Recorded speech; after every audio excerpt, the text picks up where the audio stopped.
आज हम आपको पढ़ाने जा रहे हैं विराम चिन्ह। विराम का अर्थ होता है ठहराव या रुकना। तो जब हम जिस तरह हम चलते हुए रुकते हैं थोड़ी देर आराम करने के लिए, उसी तरह जब हम पढ़ाई करते हैं या कोई वाक्य लिखते हैं तो उसका सही अर्थ देने के लिए हमें विराम चिन्हों का प्रयोग करना पड़ता है। अब एक छोटा सा विराम चिन्ह पूरे वाक्य के अर्थ को बदल देता है। जैसे यहाँ देखो, रोको मत जाने दो। तो यहाँ क्या कह रहा है? रोको मत जाने दो, यानी रोक लेना है, जाने नहीं देना है। अब देखो दूसरों में, रोको कॉमा मत जाने दो, तो यहाँ मतलब रोक लो मत जाने दो। अब इसका दूसरा देखिए, रोको मत जाने दो, कॉमा की जगह बदल गई, तो इससे क्या हो गया कि रोको नहीं जाने दो।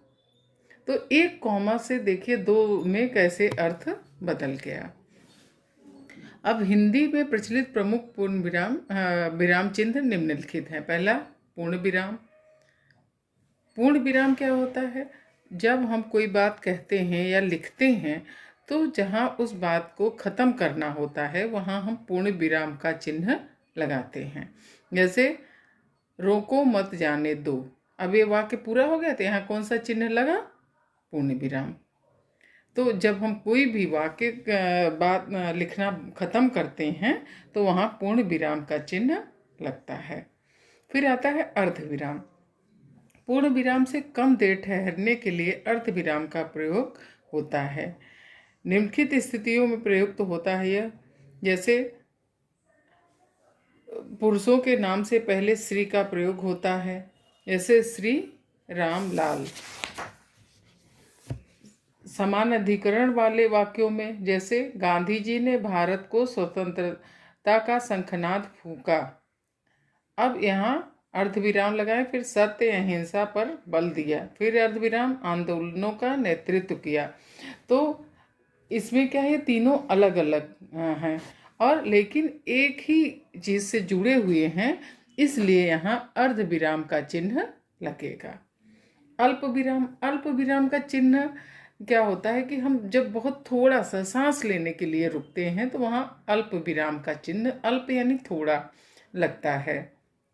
जैसे हाँ तुम ठीक कहते हो, हाँ थोड़ा सा हाँ पे बल दिया और सांस लेने के लिए रुके तो यहाँ अल्प विराम का चिन्ह लगा देते हैं। फिर आता है प्रश्न सूचक चिन्ह। प्रश्न सूचक यानी जहाँ हम क्वेश्चन करते हैं, प्रश्न करते हैं, वहाँ प्रश्न सूचक चिन्ह का लगाते हैं। इस चिन्ह को देख के ही पता चल जाता है कि यहाँ प्रश्न किया गया है। विस्मयादि संबोधक या संबंध बोधक। विस्मयादि सूचक यानी जहाँ आश्चर्य, शोक, घृणा आदि शब्दों का प्रयोग करते हैं वहाँ हम विस्मयादि सूचक या संबंध बोधक चिन्ह का प्रयोग करते हैं। जैसे हे प्रभु रक्षा करो, तो हे प्रभु सांस लिए, वहाँ विस्मयादि यानी हम किसी कष्ट में हैं तो उनको, भगवान को याद करते हैं। या किसी को शाबाशी देने के लिए, वाह कमाल कर दिया, तो वाह थोड़ा सा सांस लिए फिर कमाल कर दिया। तो अगर यहाँ हमें विस्मयादि सूचक चिन्ह लगा देते हैं तब पता चलता है किसी के तारीफ करने के लिए ये बात कहे हैं। अब आता है उद्धरण चिन्ह। उद्धरण या इसको, इन चिन्हों का हम कहाँ प्रयोग करते हैं? उद्धरण चिन्ह जो होते हैं या इन्वर्टेड कामा भी इसको कहते हैं। तो उद्धरण चिन्हों का हम दो तरह से प्रयोग करते हैं। एक तो करते हैं कि जब हम किसी की बात को हूबहू वैसे ही लिखते हैं तो वहाँ हमें डबल इन्वर्टेड कामा का प्रयोग करना पड़ता है। जैसे गांधी जी ने कहा सत्य ही ईश्वर है। सत्य ही ईश्वर है, किसने कहा है? गांधी जी ने। तो यहाँ हम डबल इन्वर्टेड कॉमा का प्रयोग करेंगे क्योंकि ये गांधी जी की बात को हम हूबहू ऐसे ही लिख रहे हैं। अब अगर हम किसी की नाम को हाईलाइट करते हैं, किसी चीज़ को हाईलाइट करने के लिए लगाते हैं तो वहाँ सिंगल इन्वर्टेड कॉमा होगा। जैसे प्रेमचंद का उपन्यास गोदान। अब गोदान को हमें अलग से दिखाना है तो इसके सिंगल इन्वर्टेड कॉमा को लगाएंगे। तो इसको हम कहते हैं उद्धरण चिन्ह। इन्वर्टेड कॉमा को हम कहते हैं उद्धरण चिन्ह, यानी उदाहरण देने के लिए। अब आता है योजक।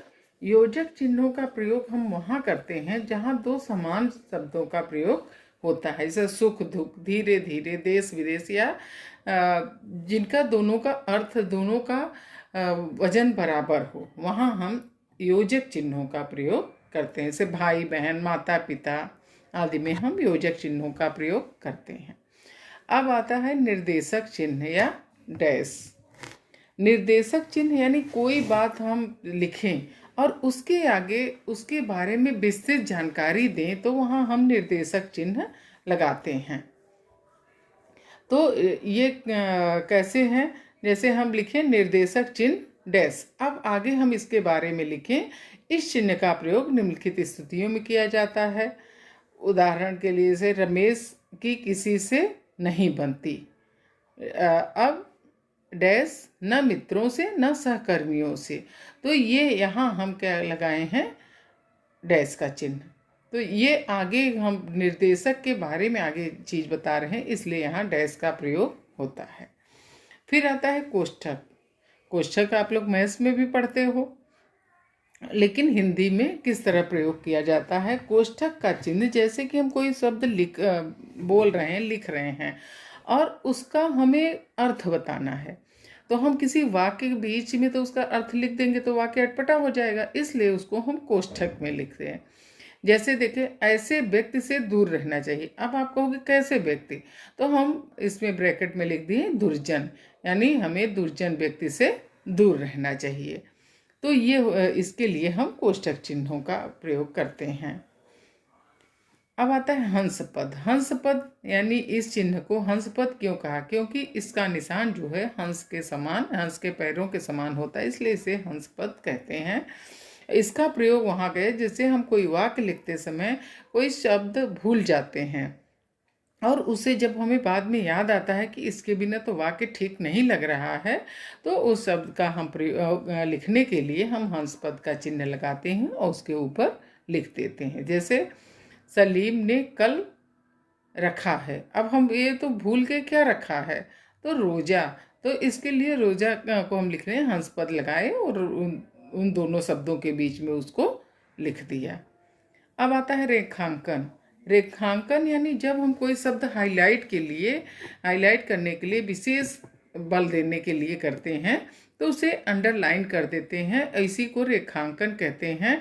जिससे आप किसी चीज़ की परिभाषा लिख रहे हो, किसी चीज़ का अर्थ लिख रहे हो, तो उसको हाईलाइट करने के लिए हमें रेखांकन शब्दों का, चिन्हों का प्रयोग करना पड़ता है। फिर आता है लाघव चिन्ह। लाघव यानी किसी चीज़ को संक्षिप्त रूप देने के लिए हम लाघव चिन्हों का प्रयोग करते हैं। इसका रूप जीरो की तरह होता है। जैसे डॉक्टर, प्रश्न, उत्तर, कृपया, ये सब शब्द हम क्या लिखते हैं, जैसे डॉक्टर डाल के उसके आगे बिंदी, ओ लिख के उसके आगे हम बिंदी, तो उत्तर हो जाता है। तो ये शब्द जो हम चिन्ह लगाते हैं इसको लाघव चिन्ह कहते हैं, यानी संक्षिप्त करने के लिए जिन चिन्हों का प्रयोग करते हैं उसे हम लाघव चिन्ह कहते हैं। तो बस बच्चों, एक बार हमने पढ़ाया और इस बार समझा दिया, तो अब हमारे ख्याल से आप लोग को बहुत अच्छी तरह से ये चैप्टर समझ में आ जाएगा।